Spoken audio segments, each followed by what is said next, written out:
आपली संस्कृती, आपले संस्कार सदा राहू दे आपल्या सोबत।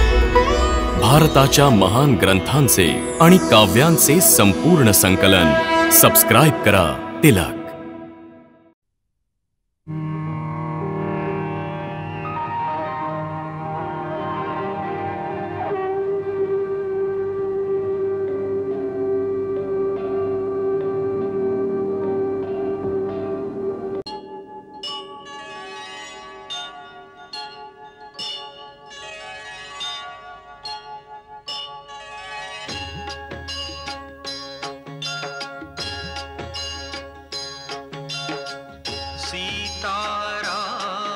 चरित अति पावन, मधुर सरस रस किति मन भावन।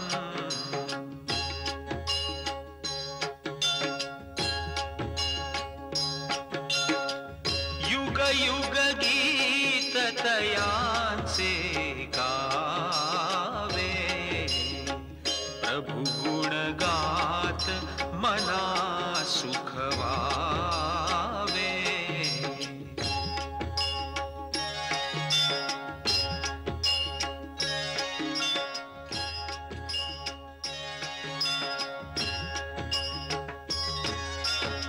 मी तुला महासागराच्या किनाऱ्यापर्यंत घेऊन आलीये। इथून देवी सीतेपर्यंत पोहोचण्यासाठी तुला महासागर पार करावा लागेल, तेव्हा तुला सीतेचा ठिकाण समजेल। ईश्वर तुझी ही योजना सफल करू। आता मला बद्रिकाश्रमी जायचंय। कल्याणमस्तु।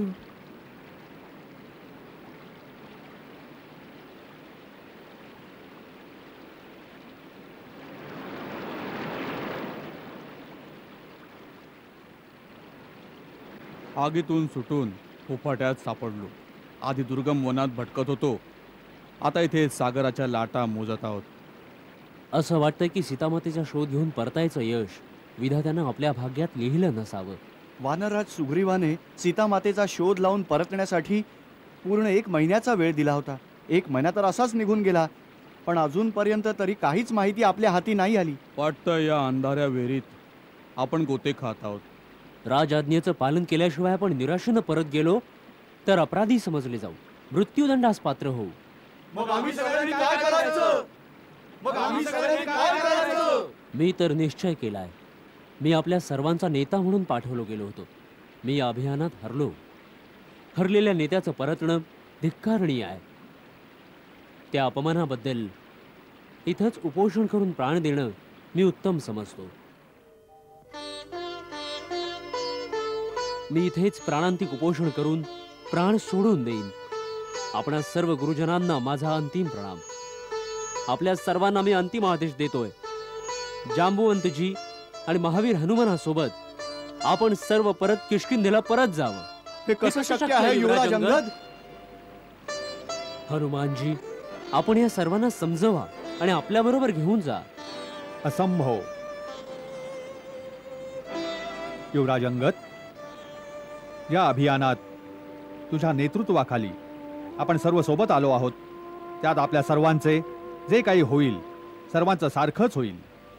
प्रत्येक गोष्टीत तुमच्या बरोबर राहणं आम्हा सर्वांचं कर्तव्य आहे। हा हनुमान, आपण सर्व कुमार अंगद बरोबर या आनंद सिंधूच्या पावन किनारी प्राणांतिक उपोषण करूया।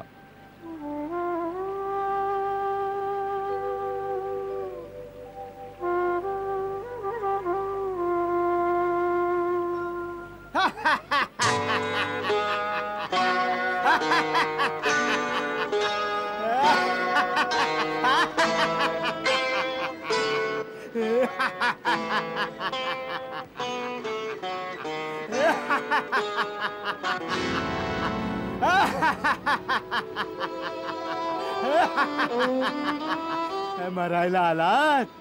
किती आनंदाची गोष्ट आहे। मी कधीपासून भुकेला आहे।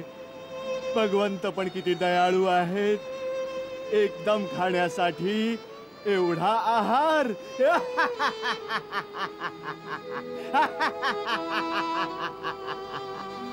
एक एक करून मरा रे माझ्या मित्रांनो। जो जसजसा मरेल मला भक्षणासाठी कामी येईल. चला, हे तर अधिक चांगलं झालं. जिवंतपणी हा देह प्रभू श्री रामाच्या उपयोगी नाही पडू शकला. मेल्यानंतर मात्र हा देह तुझ्या उपयोगी पडेल विक्षराज. विक्षराज, सद्गती मिळेल असं समजा. साक्षात सूर्यपुत्र यमराज या गिधाडाच्या रूपात पोचले आहेत. नाहीतर या सिंधू तटावर आपलं कोण आहे? आई नाही, तिची छाया नाही. आपल्या देहाला योग्य ठिकाणी कोण पोचवणार? मृत्यू असो विदेशात, जिथे ना आपले कोणी. देहास खाई जनावर, अग्नीस नाही कोणी. तसही गिधाडाच्या जातीचे खूप उपकार आहेत प्रभू श्रीरामांवर.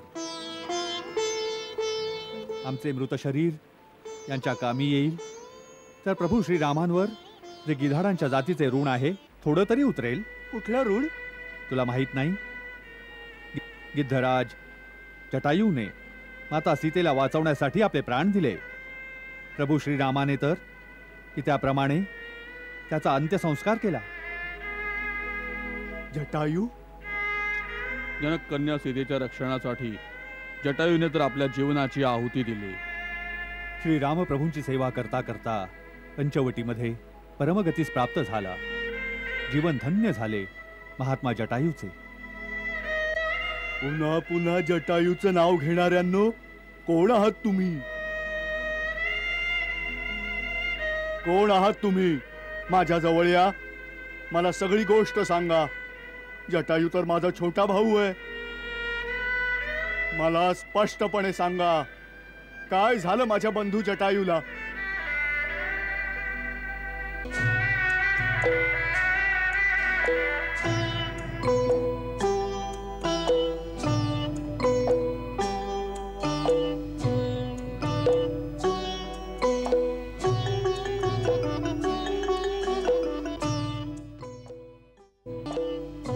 हे पुण्यात्मा जटायूंचे भाऊ आहेत. गिद्धराज, आम्हा सर्वांचा प्रणाम स्वीकार करा. आपणा सर्वांना देखील संपार्तीचा प्रणाम असो. शीघ्र मला माझा बंधू जटायूचा वृत्तांत कथन करण्याची कृपा करा. आपल्या बोलण्यावरून मला अशुभ शंका येत आहे. गिद्धराज संपार्थी, आपली शंका सत्य आहे.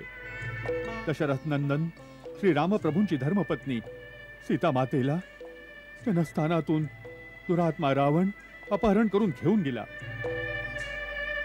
मातेचा आर्त विलाप ऐकून जटायूने रावणापासून सोडवण्यासाठी मोठ्या साहसाने आणि वीरतेने संघर्ष केला. आणि त्याच मदांधाच्या हातून वीर जटायू वीरगतीस प्राप्त झाले.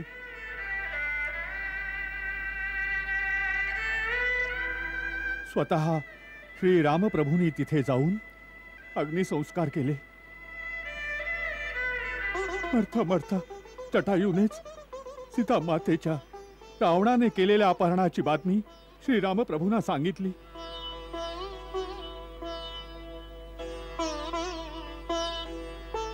अनुज, जटायू, माझ्या भावा, काही हृदय विदारक बातमी ऐकण्यासाठी मी आजपर्यंत जिवंत राहिलोय. अरे रे, मी जर तुझ्या बरोबर असतो तर तुला नाही, त्या नीच रावणाला मरण आलं असतं. सीता मातेचं अपहरणही झालं नसतं. पक्षीराज, आपण आपल्या भावापासून अलग या अवस्थेत इथं कसे काय पडला आहात? काय सांगू बेटा, तारुण्याच्या उन्मादात मस्त होऊन आम्ही दोघा भावांनी एकदा ठरवलं की आपण सूर्यापर्यंत का नाही पोचू शकत. कैलास पर्वतावर बसलेल्या काही मुनिवरांशी आम्ही पैज घेतली की सूर्याला स्पर्शून सूर्य अस्ताला जाण्या अगोदरच त्यांच्याकडे परत येऊ. बस आमच्या अपार शक्तीच्या घमेंडीत आम्ही दोघं भाऊ आकाशात उडून सूर्याच्या दिशेनं जाऊ लागलो. सूर्याचं प्रखर तेज आम्हाला असह्य झालं. बंधू प्रेमात मी माझ्या विराट पंखांनी जटायूला झाकून घेतलं. तो जळला तर नाही, परंतु बेशुद्ध होऊन जनस्थानी जाऊन पडला. माझे दोन्ही पंख जळून गेले.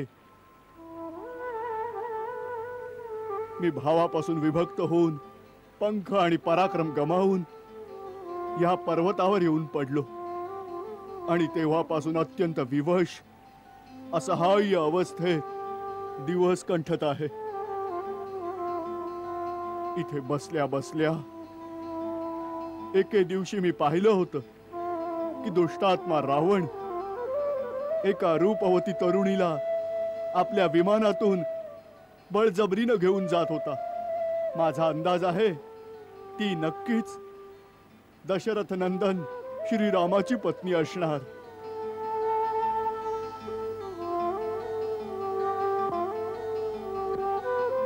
मला काय ठाऊक की तो मदांध माझ्या भावाला मारून चालला आहे. हो पक्षीराज, नक्कीच ती माता सीता होती. काय आपण काही पुढचा ठाव ठिकाणा सांगण्याची कृपा कराल?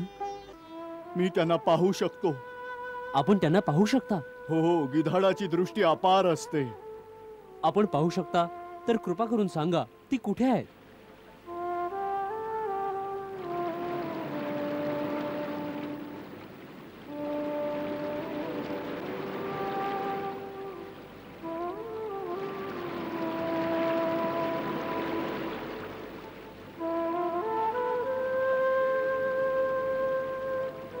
ती यावेळी रावणाच्या राजमहालात एका वृक्षाखाली बसली आहे.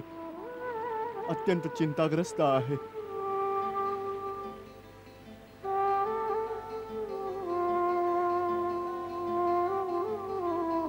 परंतु दुःखाची गोष्ट ही आहे की माझी जर्जर अवस्था आणि पंखहीन असण्याच्या विवशतेमुळे मी ना माझ्या भावाच्या मृत्यूचा बदला घेऊ शकत आणि ना आपली काही मदत करू शकत. केवळ सांगू शकतो. आम्ही तिथे कसं पोहोचू? 400 कोसांच्या ह्या विशाल महासागरापलीकडे त्रिकुट पर्वतावर सोन्याची भवनगरी लंका वसली आहे.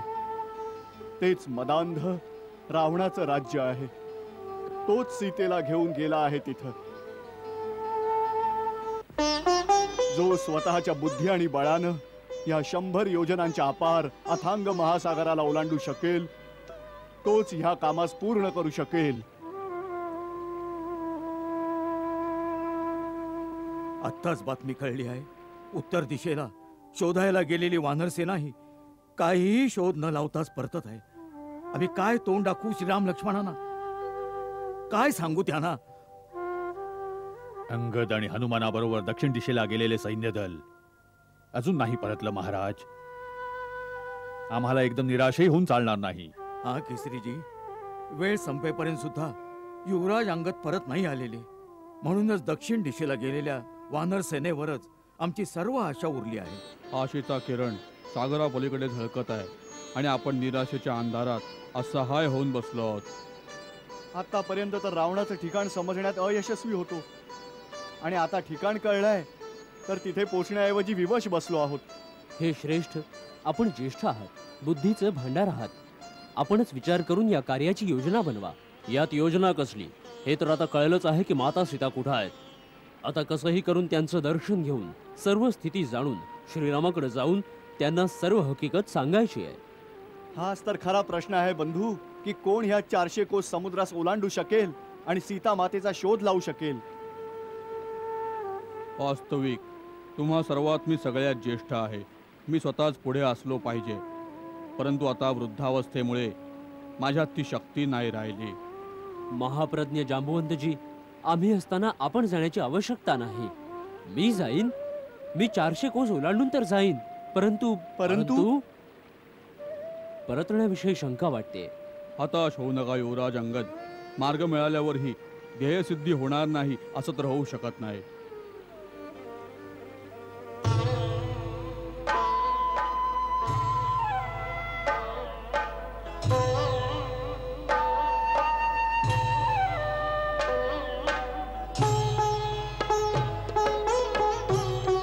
श्रीराम कार्य करण्यात सगळ्यात आतुर अंजनी कुमार गप्प राहिलेत. काय माहीत कोणत्या विचारात मग्न वेगळे उभे आहेत.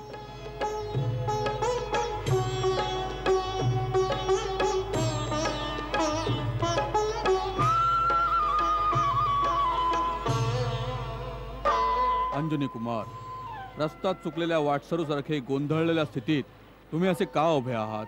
हे काय रहस्य आहे जांबुवंतजी? हे रहस्य कोणीच जाणत नाही. स्वतः अंजनी कुमारही विसरले आहेत. काय विसरलो आहे? आपला अथांग अलौकिक अपार बळ, दैवी शक्ती. तुमचे भौतिक माता पिता केसरी व अंजनी अवश्य आहेत, परंतु तुम्ही कैलाशनाथ भगवान शंकराचे 11वे रुद्र आहात.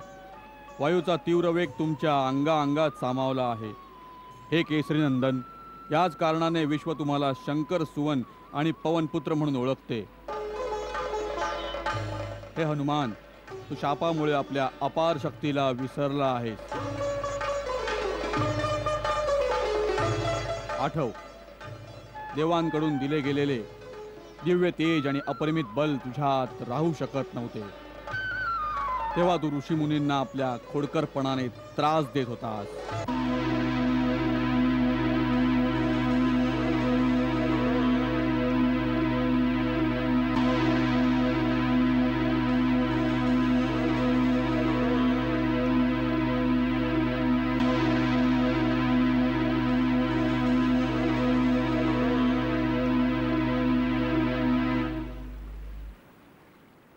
तेव्हा एका ऋषीने तुला शाप दिला होता. निरंकुश खोडकर मुला, ज्या शक्तीला प्राप्त केल्यामुळे तू इतका त्रास देत आहेस त्याला याच क्षणी विसरून जाशील. तुझ्या मातेने अंजनाने ऋषीसमोर जाऊन करुणा भाकली आणि क्षमा मागितली. तर मुनीने शाप विमोचनाचा तोच उपाय सांगितला की शक्तिप्रयोगाची योग्य संधी येताच जेव्हा कोणी तुला विसरलेल्या शक्तीची आठवण करून देईल तेव्हा तुझी विसरलेली शक्ती तुला पुन्हा आठवेल. तर हे अद्वितीय वीर हनुमाना, आज त्या शक्तिप्रयोगाचा सर्वोत्तम अवसर आलाय. तू अतुलनीय बलस्थान आहेस.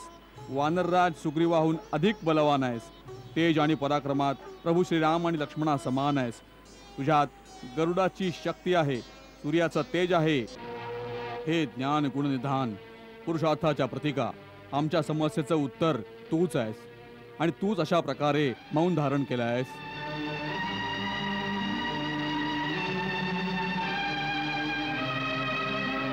हे बलबुद्धी उपासका महाबली हनुमाना, 400 कोसांच्या विशाल महासागरापलीकडे सीता माता अधर्मी मदांध रावणाच्या तावडीत आहे.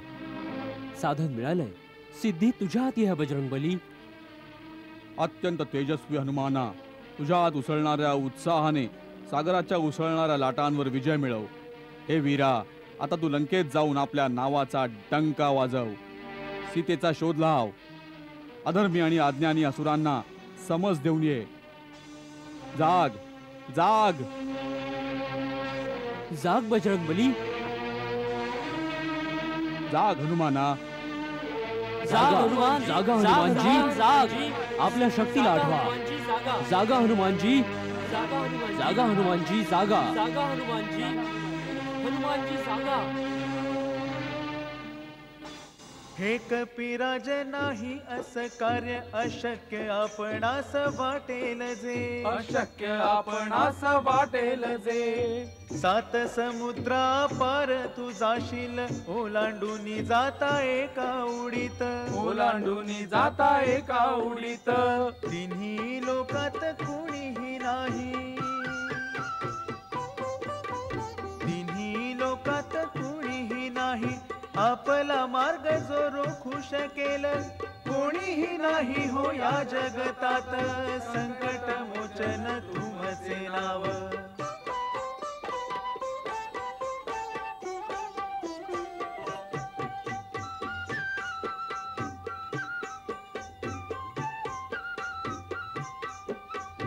बालपणी तुम्ही सूर्याप्राशिले, तीनही लोकात अंधारून आले, तीनही लोकात अंधारून आले. जगाकडे ना काय करावे, संकट कसं हे आता टाळावे, संकट कसं हे आता टळावे. विनंती देवाने तुम्हास केली, विनंती देवाने तुम्हास केली. सोडिले तेव्हा हो तुम्ही सूर्याला, कोणीही नाही हो या जगतात. संकट मोचन तुमचे नाव, कोणीही नाही हो या जगतात. संकट मोचन मोचन तुमचे नाव मागणी आमची निर्वाणीची मागणी आमची निर्वाणीची ऐक हनुमाना तू आमची आपुल्या बळाला थोड स्मरुनी हनुमान महाबलधारी हनुमान महाबलधारी बजरंग बली उपकारी आपुल्या बळाला थोड स्मरुनी हनुमान महाबलधारी आपुल्या बळाला थोड स्मरुनी हनुमान महाबलधारी रामाच्या नावाचा जप तू करीसी हर क्षणी उच्चारी राम नामाला हर क्षणी उच्चारी राम नामाला रामाच्या चरणी रामाच्या भजनी रामाचं नाव तुला अति प्यार रामाचं नाव तुला अति प्यार रामाच्या सेवका रामाच्या भक्ता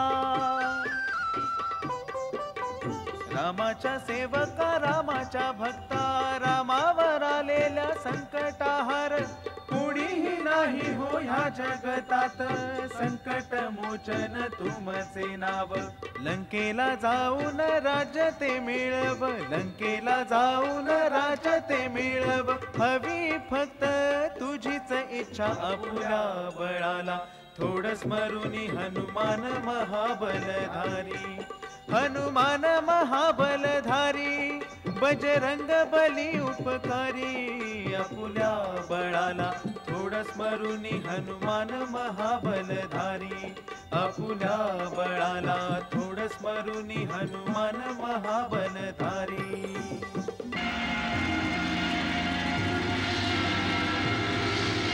जय श्रीराम.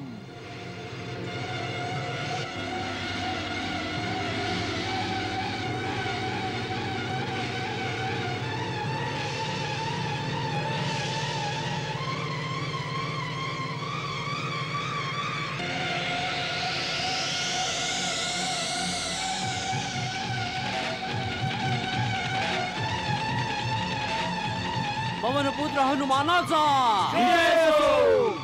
पवनपुत्र हनुमानाचा पवनपुत्र हनुमानाचा मंगल भाव मनात जपोनी दशरथ राज आनंदे मनोमानी